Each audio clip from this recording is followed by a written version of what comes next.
Hi mga kabebang. Eto may taste reveal tayo.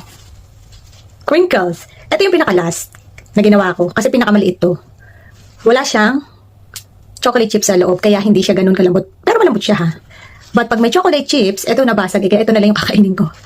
Mas moist. May moisture. Oh, tingnan niyo. Pinta pa. Taste reveal.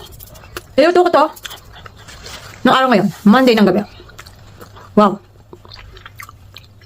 Ang lalaki na nagawa ko.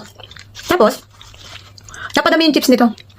Kaya nadurog. Kaya, hindi man nadurog. Kaya hindi siya yung nag-hold to each other pa. Ganon. Ay, yummy ha. Kaya magpa-order.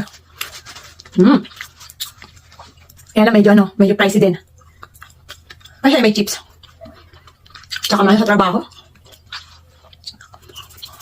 Hindi siya ganun katamis. Ito, try natin.